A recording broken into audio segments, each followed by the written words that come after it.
એક જ ગંભીર બીમારી ધરાવતા 2 દર્દીઓમાંથી એક હોસ્પિસ કેર માટે પાત્ર બની શકે છે, જ્યારે બીજો હોસ્પિસ પાત્ર ન બને. એવું કેમ? કારણ કે હોસ્પિસ માટેની એલિજિબિલિટી માત્ર બીમારીના નામ પરથી નક્કી નથી થતી. આજે આપણે કિડનીની બીમારીનું એક ઉદાહરણ જોઈશું અને સમજીશું કે કઈ પરિસ્થિતિમાં દર્દી હોસ્પિસ કેર માટે પાત્ર બની શકે છે અને ક્યારે હજી હોસ્પિસ માટે પાત્ર ન બની શકે.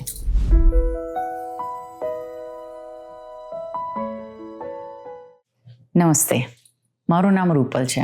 હું રજિસ્ટર્ડ નર્સ છું અને મને હોસ્પિસ અને પેલિએટિવ કેરનો અનુભવ છે. હું પરિવારોને ગંભીર બીમારી દરમિયાન ઉપલબ્ધ કેર ઓપ્શન્સ સમજવામાં મદદ કરું છું. છેલ્લા થોડા એપિસોડ્સમાં આપણે વાત કરી હતી કે હોસ્પિસ વિશેની વાતચીત ક્યારે શરૂ કરવી અને હેલ્થ કેર પ્રોફેશનલ્સ પરિવારોને આ નિર્ણય સમજવામાં કેવી રીતે મદદ કરી શકે છે. આજે આપણે એ વાતને એક પગલું આગળ લઈ જઈશું.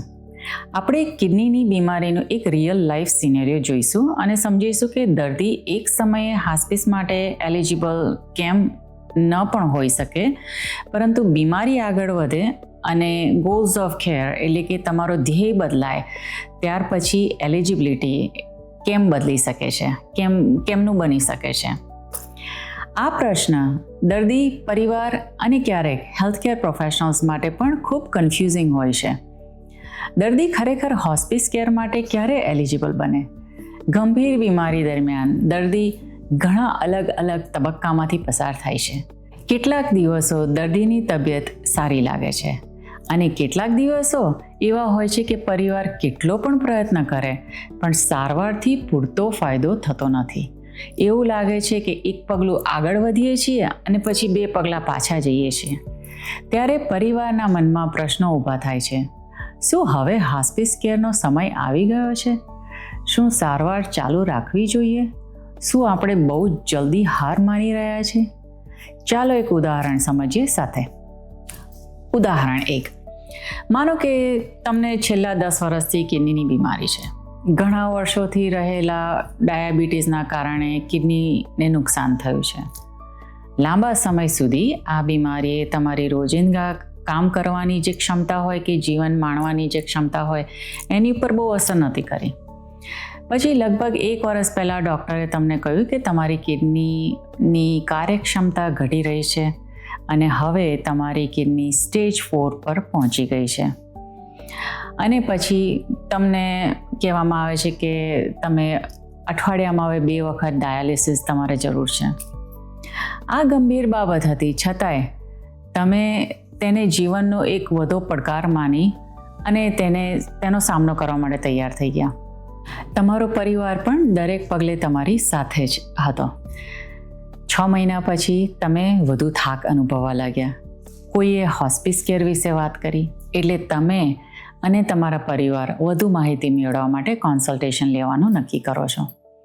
પરંતુ આ સમયે તમે હોસ્પિસ કેર માટે એલિજિબલ ના થયા. ડાયાલિસિસ ન હોય તેવા દિવસોમાં તમે હજી પોતે કાર ચલાવી શકો છો. તમે રોજિંદી મોટાભાગની એક્ટિવિટીઝ બહુ જ ઓછી મદદથી જાતે કરી શકો છો. તમને થોડો શ્વાસ ચડે છે પરંતુ તમારા સિમ્ટમ્સ હજુ મેનેજ થઈ જાય છે કે તમે થોડો આરામ કરો તો સારું લાગે છે. છેલ્લા 6 મહિનામાં તમારી કિડની ફંક્શનમાં બહુ મોટો ફેરફાર થયો નથી. અને સૌથી મહત્ત્વની વાત, તમે ડાયાલિસિસ ચાલુ રાખવા માંગો છો કારણ કે તમે તમારા પૌત્રના લગ્ન જોવાની આશા રાખો છો. આ પરિસ્થિતિમાં હોસ્પિસ એલિજિબિલિટીના 2 મુખ્ય ભાગ હજી મેળ ખાતા નથી. પહેલું, જે તમારી કન્ડિશન છે આખી એના પ્રમાણે તમારા ડૉક્ટરને કદાચ એવું નથી લાગતું કે તમારી બીમારી જો સામાન્ય રીતે આગળ વધે તો તમારી લાઈફ એક્સપેક્ટન્સી એટલે કે તમારું જીવનનો જે સમય છે 6 મહિના કે એનાથી ઓછો છે. બીજું, તમારો વ્યક્તિગત ગોલ કિડનીની બીમારી માટે જે લાઈફ પ્રોલોંગિંગ ટ્રીટમેન્ટ કહેવાય કે તમારું જીવન ખેંચાય, થોડુંક લાંબુ થાય, આયુષ્ય લાંબુ રહે, એ રાખવા માટેનું જે તમારો ગોલ છે એ હજી બંધ નથી થયો. એટલે કે તમારે ડાયાલિસિસ બંધ નથી કરવું. તમારી ક્વોલિટી ઓફ લાઈફ તમને જોઈએ એવી નથી જેવી પહેલાં હતી એવી નથી, પરંતુ માત્ર તેના આધારે જ એવું ના કહી શકાય કે તમે અત્યારે હોસ્પિસ માટે એલિજિબલ છો કે યોગ્ય છો. આ તબક્કે પેલિએટિવ કેર વધુ યોગ્ય ઓપ્શન હોઈ શકે. પેલિએટિવ કેર તમને ડાયાલિસિસ ચાલુ રાખતા સમય ઉપર શોર્ટનેસ ઓફ બ્રેથ, ફિટીગ, એન્ઝાયટી અને ડિસ્કમ્ફર્ટ એવા જે બધા સિમ્ટમ્સ મેનેજ કરવામાં થોડી મદદ કરે. તમારી મેડિકલ જરૂરિયાત પ્રમાણે હોમ હેલ્થ સર્વિસ પણ વધારાનો સપોર્ટ આપી શકે છે. હવે જોઈએ કે બીમારી આગળ વધે તો શું થઈ શકે છે. ઉદાહરણ 2. તમારી સ્થિતિ સતત ખરાબ થઈ રહી છે. હવે વધુ 1 વર્ષ પસાર થાય છે. તમારી ક્વોલિટી ઓફ લાઈફ હવે 10 વર્ષ પહેલાં જેવી નથી રહી, 1 વર્ષ પહેલાં જેવી બી નથી અને 6 મહિના પહેલાં હતી એવી પણ નથી. શરીરમાં પાણી ઝડપથી જમા થવા લાગે છે. ચાલતા, નહાતા, કપડાં પહેરતા અથવા અન્ય ડેલી એક્ટિવિટીઝ કરતાં તમને શ્વાસ ચડવા લાગે છે. તમે વધુ નબળાઈ અને વધુ થાક અનુભવો છો. ફ્લૂઇડ બિલ્ડઅપ એટલે કે પાણી ભરાવાનું અને એના લીધેના જે બધા સિમ્ટમ્સ હોય એ વધારે ખરાબ થાય છે. અને ડૉક્ટર હવે તમને કહે છે કે હવે તમારે ડાયાલિસિસની અઠવાડિયામાં 3 વખત જરૂર પડશે. હવે ડાયાલિસિસ સેન્ટરથી ઘરે આવવાનું એ પહેલાંની જેવું નથી કે ડૉક્ટરની એપોઇન્ટમેન્ટથી ઘરે આવવા જેવું. તમે ડાયાલિસિસની ચેરમાં 3 થી 5 કલાક બેસો છો. ઘરે આવો ત્યારે તમે સંપૂર્ણ રીતે થાકી ગયા હો છો. ઓછામાં ઓછા તે દિવસના બાકીના સમય માટે તમને એવી એક્ટિવિટીઝમાં મદદ જોઈએ છે કે જે પહેલાં તમે જાતે કરી શકતા હતા. તમારો પરિવાર ભોજન તમને નવડાવવામાં, તમારી દવાઓ હેન્ડલ કરવામાં અને બીજી બધી બી જરૂરિયાતોમાં મદદ કરવા લાગે છે. તેઓ ફરિયાદ નથી કરતા, પરંતુ તમારી કેર કરવાની તે હવે એમની રોજિંદગી જિંદગીનો મોટો ભાગ બની ગયો છે. ડાયાલિસિસ પછી 1 કે 2 દિવસ તમને થોડું સારું લાગે છે અને પછી ફરી તે અઠવાડિયાની બીજી ડાયાલિસિસનો સમય થઈ જાય છે. આ રીતે અઠવાડિયા અને પછી મહિના પસાર થાય છે. પરિવારના સભ્યો વારો ફેરવીને તમારી કેર કરવા અને તમને ડાયાલિસિસ માટે લઈ જવા લાગે છે. અઠવાડિયામાં 3 વખત ડાયાલિસિસ હોવા છતાં શરીરમાં પાણી જલ્દી ભરાય છે. એના લીધે શ્વાસ ચડવો, થાક લાગવો, વીકનેસ લાગવી અને બીજા લોકો પર ડિપેન્ડન્સ રહેવો એ વધતું જ જાય છે. ડાયાલિસિસ હવે પહેલાં જેટલો ફાયદો કરતો નથી. આ વાત તમને સમજાય છે, તમારા પરિવારને સમજાય છે અને તમારા ડૉક્ટરને પણ સમજાય છે. પરિવાર અને હેલ્થકેર ટીમ સાથે વાત કર્યા પછી તમે નક્કી કરો છો કે બસ હવે ડાયાલિસિસ રાખવું નથી, ચાલુ નથી રાખવું. તમે ફરી હોસ્પિટલ જવા નથી માંગતા. તમે બાકીનો સમય કમ્ફર્ટ, ડિગ્નિટી અને પરિવાર સાથે ઘરે પસાર કરવા માંગો છો. તમને લાગે છે કે તમે સંતોષકારક અને અર્થપૂર્ણ જીવન જીવ્યા છો અને હવે બીમારીને તેના નેચરલ કોર્સ પ્રમાણે, જેમ કુદરતી એનો વ્યવહાર ચાલતો હોય તે પ્રમાણે આગળ વધવા દેવા માટે તમે તૈયાર થાવ છો. તો શું હવે હોસ્પિસ ઇવેલ્યુએશન માંગવું યોગ્ય છે? યસ, હા. આ સમયે હોસ્પિસ કેરને ફરી સંપર્ક કરવો ખૂબ જ યોગ્ય છે.